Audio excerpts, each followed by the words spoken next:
देखिए, यही मैं बात कहना चाहता हूं। आप थोड़ा दूसरे पक्ष में, क्यों इनके मन में सनातन उन्मूलन, यद्यपि वो बात आपने बता दी कि खड़गे जी ने बोला कि गंगा में डुबकी लगाने से क्या हो जाएगा, तो मैं पूछना चाहता हूं पंकज जी, रत्नाकर जी और भदौरिया जी से, ये सिर्फ हिंदू धर्म में नहीं है, मुस्लिमों में भी जो लोग मक्का मुनव्वर की यात्रा करते हैं तो वहां भी एक पवित्र जल का स्रोत है जिसे जमजम कहते हैं, कुआं, और वहां के जल को भी आबे जमजम कहते हैं, और उसे भी अपने ऊपर वो लोग ग्रहण करते हैं और मानते हैं कि उससे उनके पाप नष्ट हुए।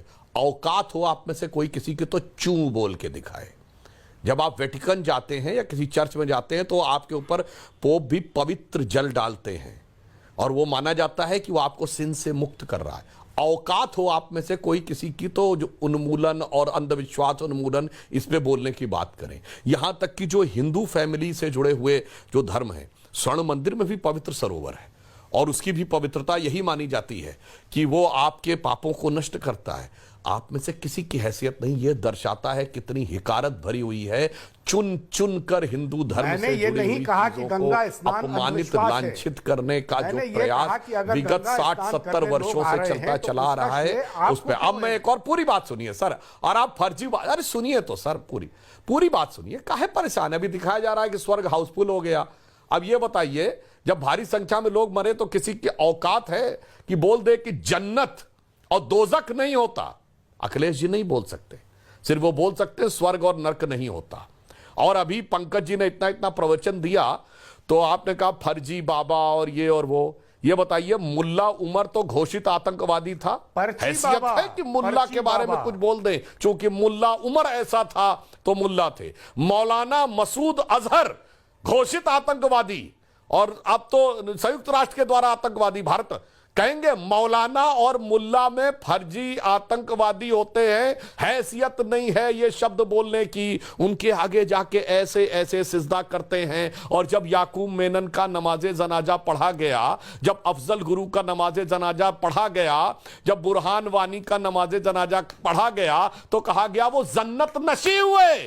हैसियत है बोलने की कि जन्नत में नहीं गए, और बल्कि नमाजे जनाजा में जाके शिरकत की, सिजदा की। सारे दर्शकों से कहता हूं, देखिए कैसे लोग बैठे हुए हैं यहां के ऊपर। तभी मैंने कहा ये dismantling global Hindutva 2021, Henry Luce foundation 2020, eradication of Sanatan Dharma 2023, Hindu धर्म ग्रंथों को फाड़ना 2024 और कुंभ फालतू मृत्यु कुंभ डुबकी लगाने से क्या होता है ये 2025। इस षड्यंत्र को समझिए, इस पूरी चीज को समझिए और ये समझिए ये सारी चीजें क्यों की जा रही हैं।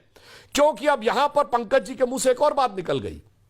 भाजपा को इतने वोट मिले थे, इतने लोग और आ गए हैं, इसका मतलब इतने लोग ऐसे आए हैं जिन्होंने वोट नहीं दिए थे। साहब, हम वोट से नहीं जोड़ते, आपके दिल से निकल गया वोट के लिए। और अंत में मैं जो भदौरिया जी ने कहा उसके लिए कहना चाहता हूं, बिल्कुल अगर कुछ अमेरिका में हुआ तो पहले तो आपने कितनी हिकारत से बोला, फला फला ने जय श्री कृष्ण बोल दिया तो क्या हुआ? फला नहीं, FBI का डायरेक्टर बना है भारतीय, गर्व होना चाहिए। हम नहीं कह रहे सब कुछ मोदी जी के वजह। जहां आप बैठे यूनाइटेड अरब अमीरात में, साहब राम मंदिर नहीं बना है, अबू धाबी में भी मंदिर बना है। कहां आप कहते थे मिडिल ईस्ट के देश पेट्रोल देना बंद कर देंगे, जहां बैठे हुए भदौरिया जी वहां राम मंदिर के जमाने में। और आज ये स्थिति यह है कि राम मंदिर भी बन रहा है, यूनाइटेड अरब अमीरात के साथ India middle east Europe corridor बन रहा है।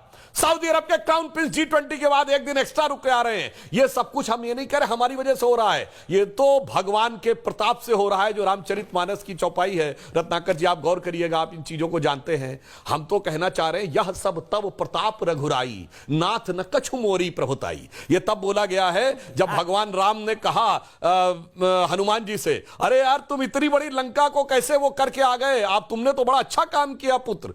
तो वो कहते हैं ये मैंने जो किया है मेरा सामर्थ्य नहीं था, यह सब तब प्रताप रघुराई, ये तो आपकी कृपा से हुई, नाथ न कछु मोरी प्रभुताई। मगर वो रावणी अहंकार आप लोगों के अंदर है कि हम रोक देंगे। हम मंदिर नहीं बनने देंगे, हम मस्जिद बनवाएंगे। हमने कभी नहीं कहा कि हम मंदिर बनवाएंगे, हमने कहा मंदिर तो संत बनवाएंगे, श्री राम जन्मभूमि न्यास बनवाएगा। हम तो सिर्फ मार्ग प्रशस्त करेंगे, हम तो भगवान हनुमान जी के उस सिद्धांत को मानेंगे कि राम हनुमान तही परसा करि पुन कीन प्रणाम, राम काज कीने बिन मोहि कहां विश्राम। तो मुझे लगता है कि अब सारी बातें तथ्यात्मक ढंग से आ गई हमारे तीनों लोगों की। अब इनमें से इनका जो काउंटर करना हो, एक भी बात मैंने गलत बोली हो तो मुझे बता दें।